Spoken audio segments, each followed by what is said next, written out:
For women, it's like, let's go to Starbucks and catch up. It's the actual conversation that is enjoyable. Where for guys, it's let's solve a problem together, and in doing so, we're going to be teamwork. We're going to form a tribe. We're going to have some. That's the kind of therapy that guys really need. Men, what do you think about men not liking to go to therapy?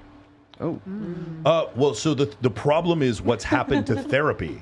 So if you're asking me, the problem is what's happened to therapy. I got an answer, but you go first. So the issue is it's under the age of 30, only 5% of therapists are men. And I believe what's happened is therapy has become a way to transpose, in some ways, woke ideology to men. I agree with you. Terrible, terrible. I don't give a fuck. Please come on my show so I can fucking embarrass you. Anyone who disagrees with me about this concept of men being more vulnerable in the beginning of a relationship is fucking bullshit, and it is bad game. And if a therapist is telling you to do this, stop listening. Therapists who go after Jonah Hill saying that his behavior was controlling when he's like, hey, you're a beautiful person. And you're incredible, and you're smart, and I love all these things about you. And if you want to spend all your time with these other people, he goes, I support that. But maybe we're not right for each other. And that was controlling. Fuck therapy. If that's what therapy is, fuck therapy. Now, the thing is, there are some really good therapists out there, but for me, I would have to find someone who's kind of in the same cohort as me, either prior military or even like a girl who understands like the scene, or something that can, somebody who can kind of understand my ideology. Because I will tell you, there's a very big difference between a guy just living his life being 46 and a dude with testosterone over 1100 who's 46. Like, it's a very fucking different existence. Can confirm. And I would need to know that the person that I have as a therapist is not going to. I've heard horror stories from guys going to therapy and they're being judged by their therapist. It's like, yo, you're dating multiple women at once? It's because you're a narcissist. That's why you're doing. It's like, what the fuck is this shit? Like, that's what I'm talking about, right? You have, as a man, there's a period in your life if you want to date multiple women, you can. And there's a period of life if you want to settle down, you can. And you shouldn't be guilted for not wanting to do one thing or the other. So what I found is that therapy tends to be more like every instance that I've heard of, it tends to be more like the feminization of men. And so that's the reason why I think a lot of men are complaining. What do you think, Rob? Okay, so here's my deal. Just to tag on what he was saying is that the way we do psychology right now, the way we do therapy is all, it begins and ends from the female experience. The reason why guys are supposed to go to therapy in the first place is to get in touch with their feelings and to be more vulnerable. And I mean, we can run down this laundry list of like, this is what you ought to do. And all of that, at the bottom of that list, the equation reads out to be more like a woman. That's what it comes to. Emote like a woman, talk like a woman, communicate like a woman, experience life like a woman. Everything else goes along. And the problem we have with this is because we don't understand today that men and women are different.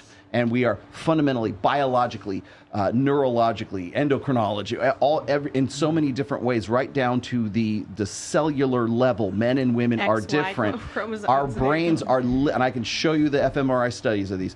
Our brains are literally wired differently. So just because he didn't cry at the end of Titanic doesn't mean he's emotionally fucking stunted. Okay, he might cry at the end of Saving Private Ryan, but he's not gonna he's not gonna cry when Rose drops the fucking heart of the sea down to the bottom of the ocean. Because it was stupid. She could have let fucking Leonardo DiCaprio on the goddamn piece of plank. I mean, it was so dumb. You could see it. It was like right there. Just let him up on the motherfucker. So, selfish ass mother. What I hear though from the reason why I hear like people ask this all the time, like, I think that a lot of women think that therapy is in some way like makes the guy more attractive, and so guys go, oh, okay, I'll go to therapy. I'll out therapy all my competition, my intersexual competition, and so therefore I will, I'm going to be the most therapeutic. I'm going to be the most female identifying, the most emotive.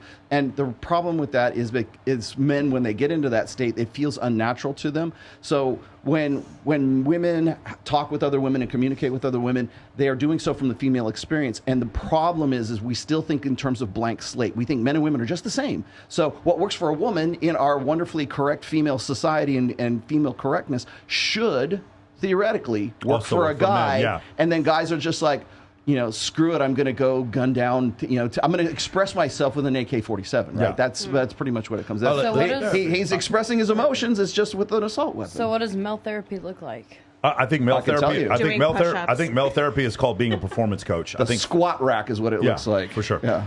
Why can that not be What female PTSD? therapy? Why can't that be female therapy? Oh, I don't. Well, I think it can be female. It can be. Yeah, I don't see any So reason. so let me see if I can answer that a little bit, because I was actually talking about this today. When guys help other guys, it's usually because there's a project involved. The best conversations I've ever had with my brother have been about my brother reconditions and sells like auctions, classic muscle cars and classic cars at like Barrett Jackson and ESPN stuff. And so the best conversations I've ever had with him is like working on a carburetor. Like we're doing something. Yeah. We're Yes. fishing. Agreed. There's something that's happening. Like there's a project that's going on, and it's an excuse to get there. And you're focusing on something. And so once your brain is sort of like in the deductive problem solving mode, that's when we have the best conversations. For women, it's like, let's go to Starbucks and catch up. It's the actual conversation Yes. that is enjoyable. Where for guys, it's let's solve a problem together, and progress towards achievement. in doing so, we're going to be teamwork. We're going to form a tribe. We're going to have some. That's the kind of therapy that guys really need. And that's, unfortunately, we in this society, in this day and age, we try to atomize men and isolate them. So when a guy goes through a divorce or something like that, he is like on his own. Whereas for women, they do better after a divorce because they have all these social networks, because they've always done that, and they can't understand why that guy feels like he's suicidal to right after a marriage or getting zeroed out, because none of his guy friends, they're all atomized too, and they're all isolated on top of that. So getting together and going and doing things, and then saying, hey, Jerry really needs a support group, so let's start let's go down to the Starbucks and have a talk with him. That sounds like something that bitches would do. It doesn't sound like hey, let's go to the gym, or let's go fishing, or let's go have a dude's trip somewhere and do something. I don't know, whatever you go to the gun range. I don't care what it is. Do something that you all enjoy together, and through doing that, you will have those conversations, and that's how guys connect. But it's not much Well, different than Jessica, girls, you had something you want to say? Yeah, so Talking on the mic. therapy like that is, I think, generalized, but I think there's deeper problems and there's deeper rooted things that people have to work through, whether men or women. So if we're dealing with somebody who is psychotic and they go to a psychiatrist, then I agree with you. So I agree with you. Clinical. Childhood trauma, sexual trauma, Sure. abandonment, For sure. generational trauma. children dying. Of course. There's things like that people really, men and women, do need to talk to somebody that can help guide them on a path for healing. Otherwise, they're going to come up with blocks in their life, right? Like mental blocks, and they're not going to be able to move forward or push through it without direction. Yes. The difference is, I think there's a lot of men who have those mental blocks who go to Marine Corps boot camp or go to the gym, and then the mental blocks go away. That's the difference. There's a lot of these guys who have these blocks, and then all of a sudden they become successful, and a lot of the blocks go away. I'm not saying therapy is unnecessary. I'm just saying the way it's used for men is incorrect. They're taking the tool that they use for women, and then they're applying the same tool to the male psyche, not admitting that the male psyche is different from the female psyche. Sure. Again, a male therapist is called a performance coach. A male therapist is called a personal trainer. A male therapist is called an offensive coordinator. That's what a male therapist is. Okay, a male personally, a male therapist to me is Andrew Huberman and Lex Friedman. A male therapist is somebody like that, who's martial arts instructor. For sure. Whenever I have conversations with like Myron Gaines or Justin Waller or whatever, when we're talking about business and accomplishing a goal, we all light up. Everyone at the table stops what they're doing. We light up because there's a goal that is going to be accomplished. And like I could just like literally feel like my ancestors' genetics being like, let's fucking let's work together. You come from this angle, I'm going to come from this angle. We're going to kill this goddamn elephant. Right, like we're going to work together. conquerors. No, it's not just conquerors. The teamwork. It's like watching Solving problems. It's like it's like watching the '87 Lakers just like run like the Showtime Lakers, like watching them teamwork up the court, just throwing the ball. Watching Jerry Rice and Joe Montana teamwork, Building like watching things this collectively. Correct. Yes. Like watching that teamwork, watching Stockton Malone, those things like that. We admire so much as men working together to accomplish the goal, and accomplishing that goal, defeating another group of men. You'd think that would exist somewhere in our ancestral past, and you look at our ancestral past, and that's all it was. Because there are no more Neanderthals. You guys wonder what happened to them? We fucking ate them and outbred them. There are no more there's no Australopithecus, there's no Homo habilis, there's no Homo australis. There were 15 breeds, there are 15 species of hominids on this planet. Hairless and now there's one. murder ape. There's just this hairless murder ape called Homo sapiens sapiens is the only one left. We've been around for 200,000 years, and we killed all the other ones because we competed with other we joined bands of other Homo sapiens to kill the other bands of whatever. The leopards that lived over here, or the Homo habilis that lived over here. The chat is in rare form today. I just got the little elephant emoji and an L. Elephant took the L. So the answer is basically be like Michael. No, definitely not Ben. No, but I will say this: Go do push-ups. I think that if we're ever going to have any kind of like effective male therapy, it has to take into account the male experience as something that is separate and set apart from the female experience, because that's where we get into trouble with so many things, and not just therapy. Because I've had so many male friends tell me like, I don't want to go to therapy, like that stuff. Like I don't there's a believe in stigma that. around it. There is. Oh, I would love to go to therapy if there was a therapist who I believe could keep up with me. Yeah. Like I think, like I have accomplished things in my life. Have you? And you're going to tell me that I need to do these things. Well, hold on now. I have a family that depends on me.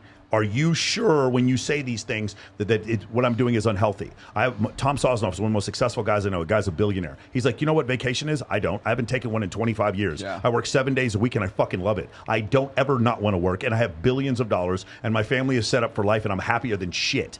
That's some people that they're just built like that, and there's nothing wrong with that. And so is a therapist going to grasp that? Or is the therapist going to go and get a liberal arts degree or get a degree in psychology, right? A soft science of psychology. And then when they do so, like you bring up, well, evolutionary psychology said this, and they think that's hokum because they believe in B.F. Skinner rather than David Buss. And they sit there and they start giving you all these ideas based on things that they theorize that they believe are healthy. But and then they completely ignore the fact that we are hairless murder apes. Now, you have to take that into I want a therapist who takes that into account. And if they can't do that, then I just don't want that person to be a therapist. Now, if you give me a business coach, yes, I'll take that. I'll sit here and listen to Neil Patel talk about how much he works, or I'll talk to Ryan Panetta about how much he works, or Dan Bilzerian, or Ty Lopez, or any of these people. I look at their lives and I'm like, yeah, I want some of that. I want a tenth of that. I want 100th of that. I'll be rich beyond my wildest dreams if I had that. I would have so fewer things to worry about. And his son Ike could go to any college in the world without question, and I would have no question what you want to go to Oxford